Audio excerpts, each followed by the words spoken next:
हिमाचल प्रदेश की सड़कों को चौड़ा तो कर दिया गया, लेकिन सबसे बड़ा सवाल अब भी जस का तस है, क्या इन रास्तों की सुरक्षा भी उतनी ही मजबूत हुई? हर मॉनसून में मंडी मनाली से लेकर चंडीगढ़ मनाली कॉरिडोर तक यही 4 लेन सड़कें जाम, भूस्खलन, नदी कटाव और फ्लैश फ्लड का सबसे बड़ा निशाना बनती। तबाही की वो तस्वीरें जिनके जख्म आज भी मंडी, कुल्लू और मनाली के कई इलाकों में खुले पड़े हैं। फिलहाल मौसम शांत है, लेकिन जुलाई, अगस्त और सितंबर की बारिश का खौफ अभी से लोगों के दिलों में घर करने लगा है। मंडी मनाली नेशनल हाईवे, जो हिमाचल के लिए यूटी लद्दाख तक देश की लाइफलाइन माना जाता है, क्या इस बार भी बारिश में संकट की सबसे बड़ी लाइन बन जाएगा?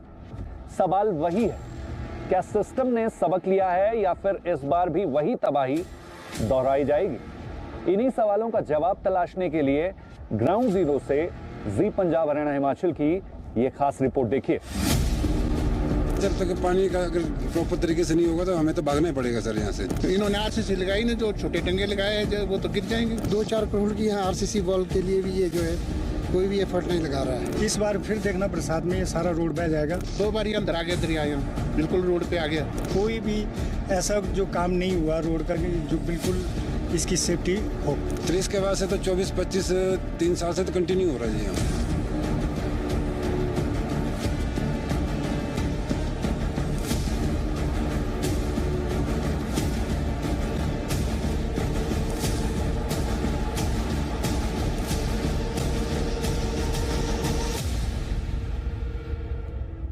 हिमाचल की राह बारिश में तबाह, यह सिर्फ एक लाइन नहीं बल्कि हर साल पहाड़ों की कड़वी सच्चाई बन चुकी है।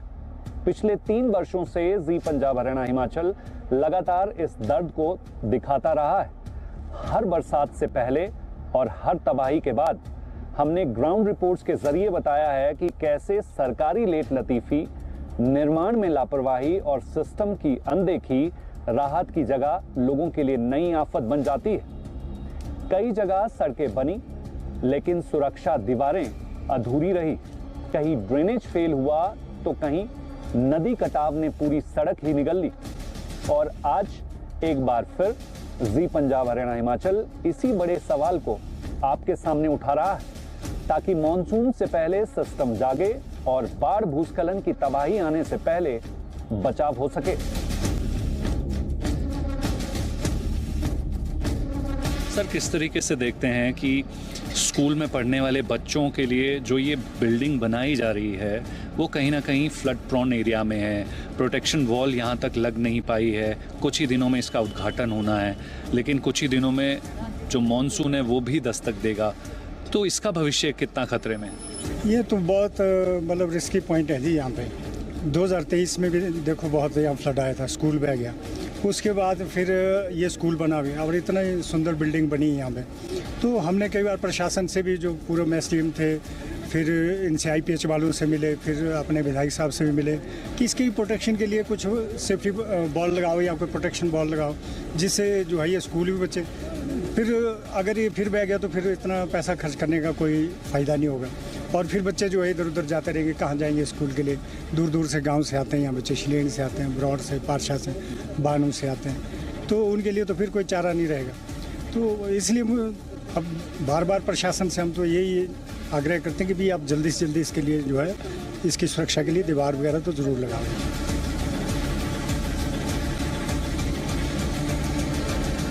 हिमाचल के सबसे खूबसूरत इलाकों में शामिल कुल्लू जिला, लेकिन बारिश आते ही यही खूबसूरती सबसे बड़े खतरे में बदल जाती है।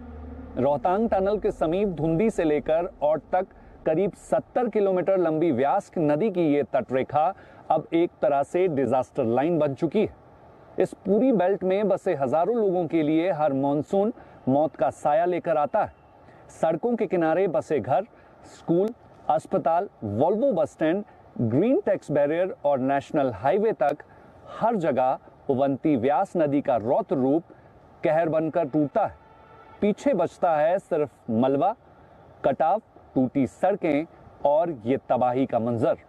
साल 2022 2023, 2024 और 2025 कुल्लू मनाली ने लगातार मानसून का तांडव देखा है और उन जख्मों के निशान आज भी सफाई से देखे जा सकते हैं। करीब 10,000 करोड़ की लागत से बना किरतपुर मनाली नेशनल हाईवे भी इसी डिजास्टर लाइन से होकर गुजरता है। सामरिक लिहाज से बेहद महत्वपूर्ण यह हाईवे प्रदेश ही नहीं बल्कि LAC और LOC तक सप्लाई लाइन की रीढ़ है।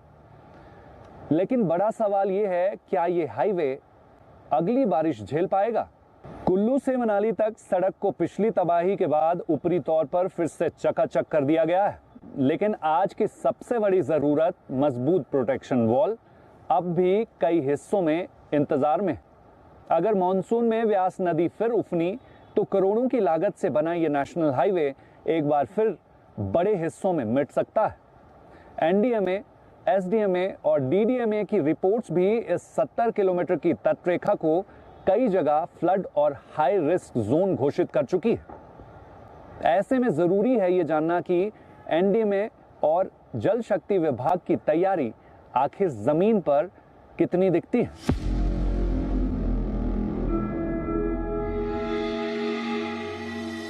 सर, कुछ ही महीनों में मॉनसून फिर से प्रदेश में दाखिल होगा और कहीं ना कहीं डर का माहौल जो है व्यास नदी या बाकी की ट्रिब्यूटरी के आसपास बसे हुए लोगों में अब भी है। बहुत सारे ऐसे जोन हैं जिसको आज भी डिस्कस किया गया है जहां पर अब भी काम शुरू नहीं हो पाया है। तो आपको क्या लगता है कि जिन विभागों को ये जिम्मेदारी दी गई है उनको कितना तेजी से काम करना चाहिए ताकि आने वाले समय लगभग 50,000 से ज़्यादा लोगों की आबादी को जो है वो सुरक्षा प्रदान हो सकती है? नहीं, आपका प्रश्न बहुत अच्छा है। थोड़ा हमको इसको इस ढंग से देखना चाहिए कि जो हिमालय है आज भी ग्रोइंग हिमालय है। आपको पता होना चाहिए कि हिमालय अभी भी जो है 1 मिलीमीटर से 17 मिलीमीटर पर ईयर ग्रो हो रहा है। तो जब चीज़ें ऊपर उठती हैं तो वो नीचे गिरना है ही है उसने। उसके अलावा आपका जलवायु परिवर्तन हो रहा है। आपने देखा हो कि अधिकांश बारिश इकट्ठा हो जाती है, फ्लड आ जाते हैं। तो अब दो चीज़ें हैं कि इसको समझना इतना आसान नहीं है कि जैसे 2023 का आपने देखा कि कितने किलोमीटर रोड बह गई, इसका अंदाज़ा नहीं था। जो साइंटिफिक प्रोग्रेस है वो नेचर के अगेंस्ट में कर रहे हैं हम लोग।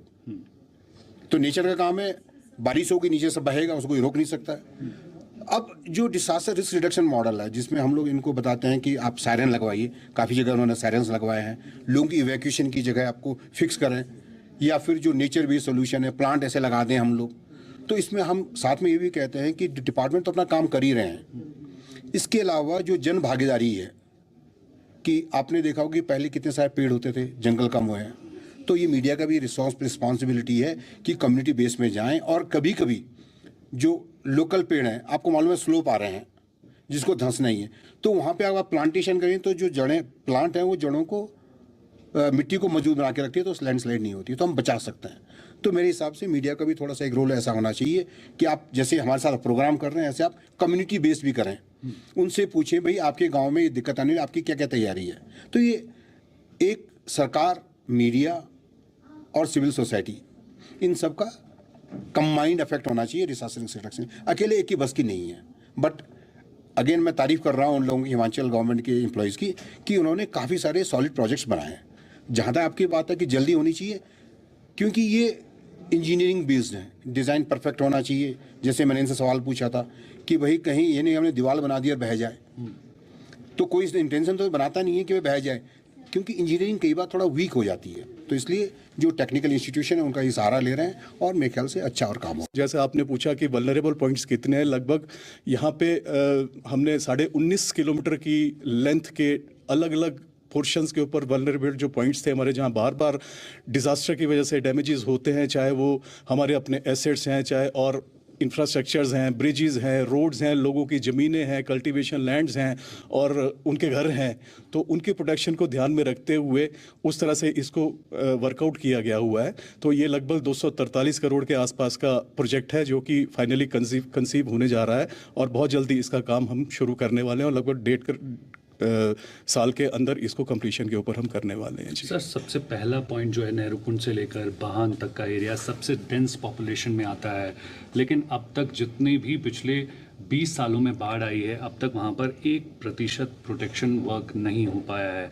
तो क्या ये समझा जाए कि इस बार की बाढ़ में ये लोग सुरक्षित हो पाएंगे?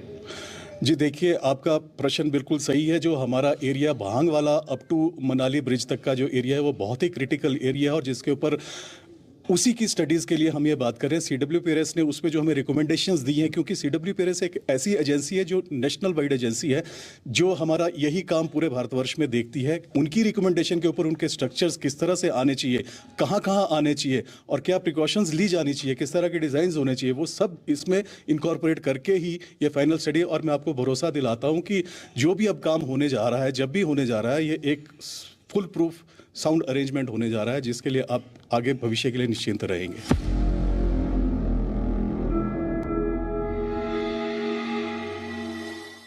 पहाड़ों की शान, बारिश में परेशान, जो सड़कें पर्यटन, कारोबार और रोजमर्रा की जिंदगी की लाइफलाइन है, मॉनसून में वही सड़कें बड़ा रिस्क जोन बन जाती हैं। कहीं पहाड़ दरकते हैं, कहीं मलबा सड़क पर गिरता है, कहीं व्यास नदी किनारों को काटते हुए इस हाईवे तक पहुंच जाती है, और कहीं घंटों के जाम में जिंदगी थम जाती है। कुल्लू मनाली में आज भी कई ऐसे इलाके हैं जहां नेशनल हाईवे और व्यास नदी के दोनों छोर पर बसी ये आबादी सीधे खतरे के हाशिए पर खड़ी है। हर बार एक ही सवाल उठता है, सुरक्षा दीवार कब लगेगी? कई घनी आबादी वाले इलाकों में प्रोटेक्शन वॉल का काम आज भी सिर्फ कागजों तक दौड़ रहा है। जहां काम शुरू हुआ भी है, वहां रफ्तार इतनी धीमी है कि मॉनसून पहले आ जाएगा, लेकिन यह सुरक्षा दीवार बाद में पहुंचेगी।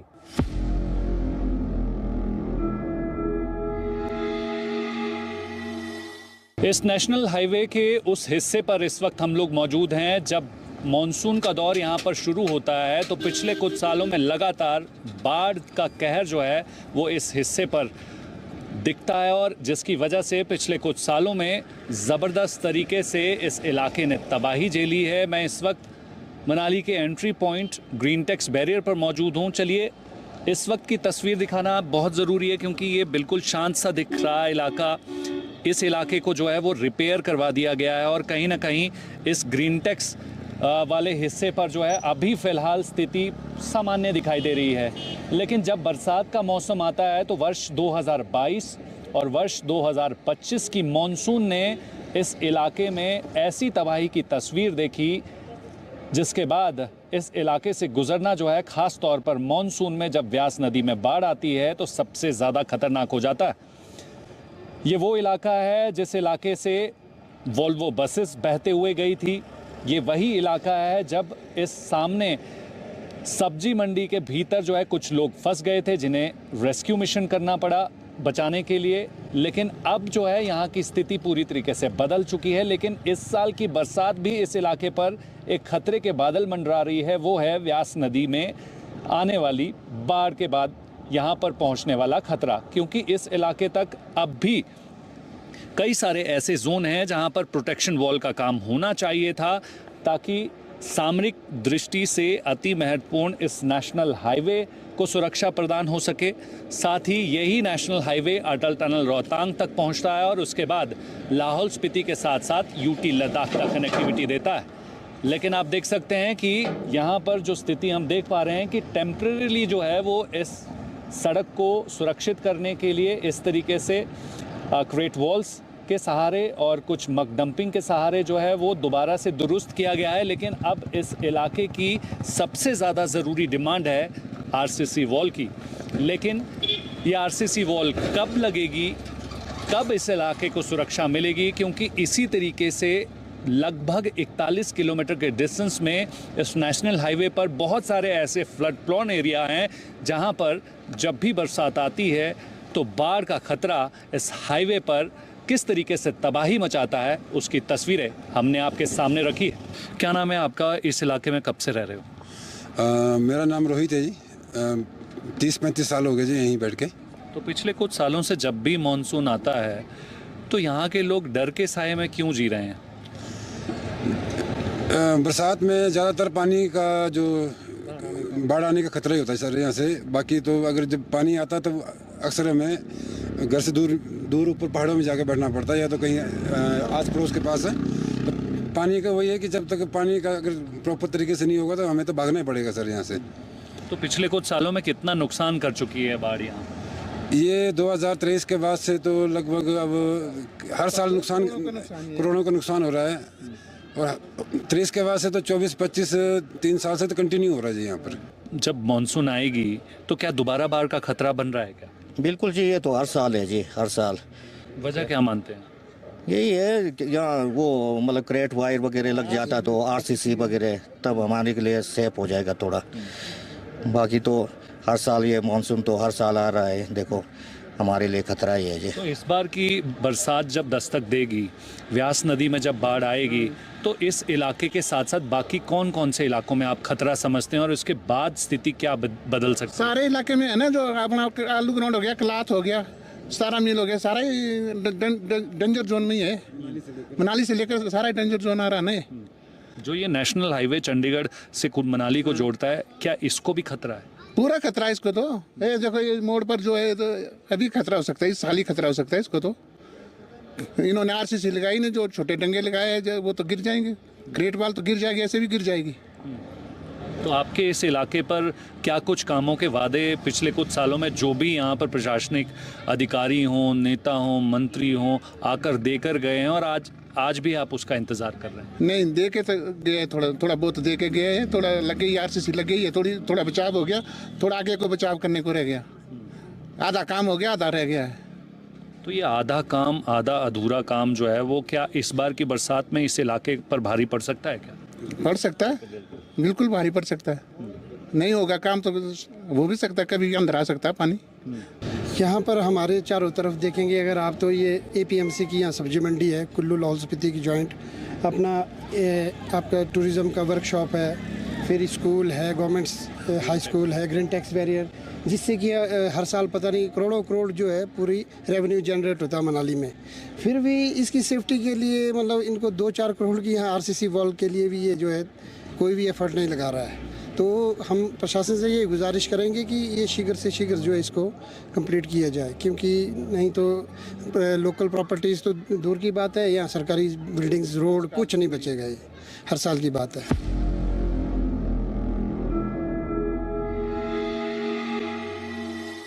ग्राउंड जीरो से हम आपको लगातार वो तस्वीर दिखा रहे हैं जो खतरे की जद में है, क्योंकि ये खतरा तब बढ़ जाता है जब बरसात यहाँ पर तेज होती है। ऐसे में ये चकाचक सी दिखने वाली बिल्डिंग के बारे में भी जिक्र करना बहुत ज़रूरी है। ये बिल्डिंग जो है एक सरकारी स्कूल है, हाई स्कूल है, और ऐसे में ये नवनिर्मित स्कूल जो किस तरीके से आपको इस नेशनल हाईवे के पास दिखाई देगा, तो जाहिर तौर पर हर किसी का ध्यान जो है वहाँ पर खींचा चला आएगा। लेकिन क्या आप जानते हैं कि ये स्कूल जो है कुछ ही दिनों में इसका उद्घाटन होने जा रहा है। दोबारा से यहाँ पर जो है वो बच्चे पढ़ने के लिए पहुँचेंगे, लेकिन आने वाले समय में ये खूबसूरत सी दिखने वाली स्कूल की बिल्डिंग क्या बच पाएगी, ये सवाल आज भी बरकरार है। वजह क्या है, यहाँ के स्थानीय लोगों से जान लेते हैं। जो मैंने कहा कि ये बिल्डिंग कब तक बच पाएगी, मेरी बात में कितना सच है? आप बिल्कुल सही बोल रहे हैं सर। यहाँ पर आप देख रहे हैं सामने ये रिवर है और इधर हमारा NH है, तो स्कूल बिल्कुल सेंटर में है और ऊपर से ये नदी का जो फ्लो इधर से ही आता है रास्ता। तो अगर इसको हम लोग रिटेनिंग वॉल नहीं देंगे तो ये इसका बच पाना बहुत मुश्किल है, क्योंकि फ्लड का कोई पता नहीं है कब कितना आ जाए। तो 2025 की जब बाढ़ आई थी तो उस दौरान पुरानी बिल्डिंग बह गई थी, बिल्कुल पूरी तरह से उसका नामो निशान गायब था। और अब ये नई बिल्डिंग महज 2 सालों में तैयार हो रही है और कुछ ही दिनों में इसका उद्घाटन होने जा रहा है। लेकिन ये कब तक बिल्डिंग बची रहेगी, ये भगवान भरोसे? ये तो भविष्य के गर्भ में है। RCC नहीं लगेगी तो भगवान भरोसे ही है। फिर तो जब RCC लगेगी तो तब जाके ये आपको शायद दिख भी रहा है, अगर कैमरामैन दिखा पाए आपके, तो आगे से RCC वॉल आ रही है। इसके आगे भी 200 मीटर का स्ट्रेच जो है RCC वॉल प्रपोज्ड है, मतलब उसका ठेकेदार भी सब कुछ हो गया, टेंडर सब कुछ है। तो हमने सर को बोल के, विधायक साहब को बोल के इसके लिए रिक्वेस्ट किया है, तो उन्होंने भी पॉजिटिव वे में बात की है, तो शायद ये जल्द से हो जाए, हम लोग इसकी उम्मीद करते हैं। जितनी चिंता आप जाहिर कर रहे हैं उतनी चिंता शिक्षा विभाग या दूसरे विभाग क्यों नहीं जाहिर कर पा रहे हैं? तो ये इतनी खूबसूरत बिल्डिंग जो है वो कहीं कुछ दिनों की मेहमान ना बन जाए। शायद चिंता तो सबको है, कौन इतना मूर्ख होगा कि इतना पैसा लगाने के बावजूद लगभग 4 करोड़ के लागत इस पे आसपास है। तो अगर इसमें अब वही है कि इसको हम लोग कितना सीरियसली लेते हैं। अगर जितना सीरियसली लेंगे, क्योंकि ऑलमोस्ट लगभग 2 महीने रह गए बरसात को, जुलाई में आपकी बरसात स्टार्ट हो जाएगी, फिर दिक्कत हो जाएगी। बिल्कुल। तो आप ये देख सकते हैं कि किस तरीके से स्थानीय लोग जो हैं वो अपनी अपनी चिंता जाहिर कर रहे हैं। यही दिखाने के लिए हम कुल्लू से मनाली के बीच लगभग 41 किलोमीटर के उस हिस्से पर आपको लेकर वो जानकारी दिखा रहे हैं जो काफ़ी महत्वपूर्ण है, क्योंकि आने वाले समय में जब बाढ़ यहाँ पर कहीं ना कहीं कहर बरपाएगी, क्योंकि बरसात के मौसम में हर बार व्यास नदी में बाढ़ की स्थिति उत्पन्न होती है और उसके बाद इस पूरे इलाके का नक्शा पिछले कुछ सालों से लगातार बदलता जा रहा है। ऐसे में चपेट में कई सारे लोग आ रहे हैं, लेकिन डिमांड आज भी वही है, क्योंकि जी मीडिया पिछले 3 सालों से लगातार इस इलाके की प्री और पोस्ट से जुड़ी तमाम वो तस्वीरें दिखाती रही है ताकि ये इलाका सुरक्षित हो सके।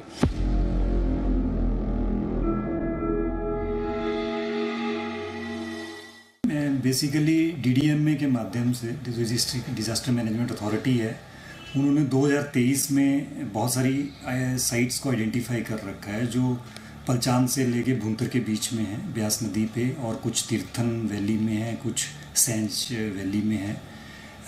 इनको चिन्हित करके इनकी लिस्ट बनी हुई है जिसमें अराउंड 62 डिफरेंट साइट्स हैं।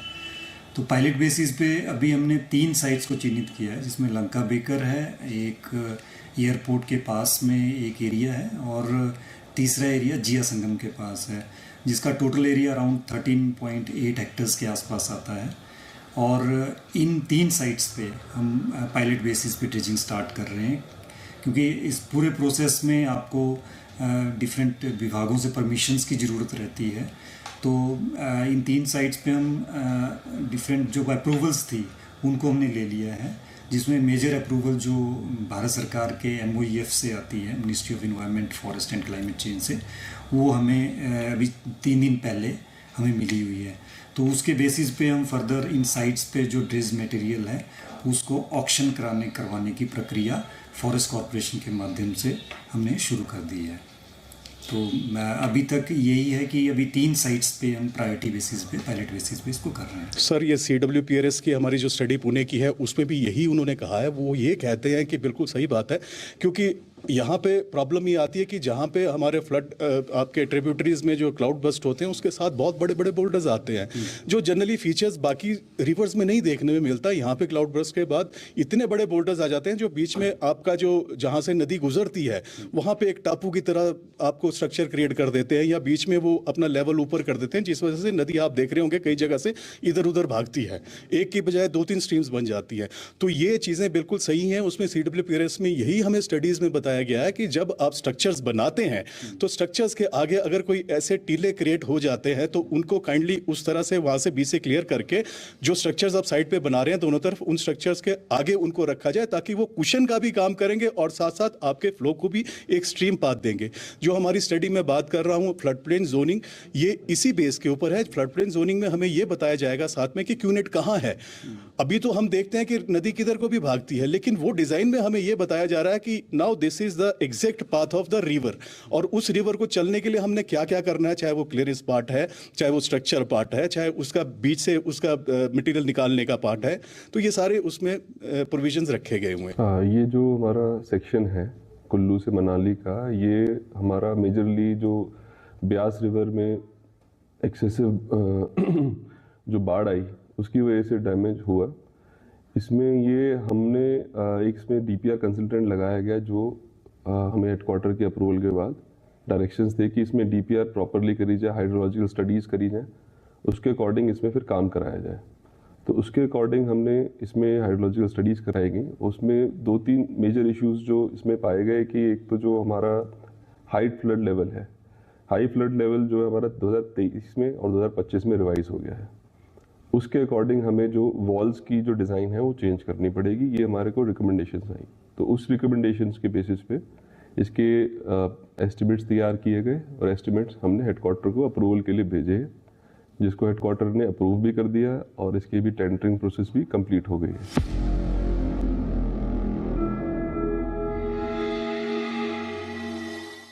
हिमाचल की राहें जितनी खूबसूरत हैं, बरसात में उतनी ही खतरनाक भी हो जाती हैं। ये 4 लेन कहीं पेन न बन जाए, यही डर आज मंडी, कुल्लू और मनाली के उन हजारों परिवारों के दिल में है जो इन सड़कों और नदी किनारों की ज़मीन पर अपनी ज़िंदगी बसाए बैठे हैं। सरकारी सिस्टम की पेचीदगियां, धीमी रफ्तार और सुरक्षा इंतजामों का इंतज़ार, यही इस बार भी सबसे बड़ा सवाल है। क्या मॉनसून से पहले सिस्टम जागेगा या फिर बारिश के बाद सिर्फ तबाही की तस्वीरें ही बची रह जाएंगी? जी पंजाब हरियाणा हिमाचल पिछले 3 साल की तरह इस बार भी इस बड़े मुद्दे पर लगातार नजर बनाए हुए हैं।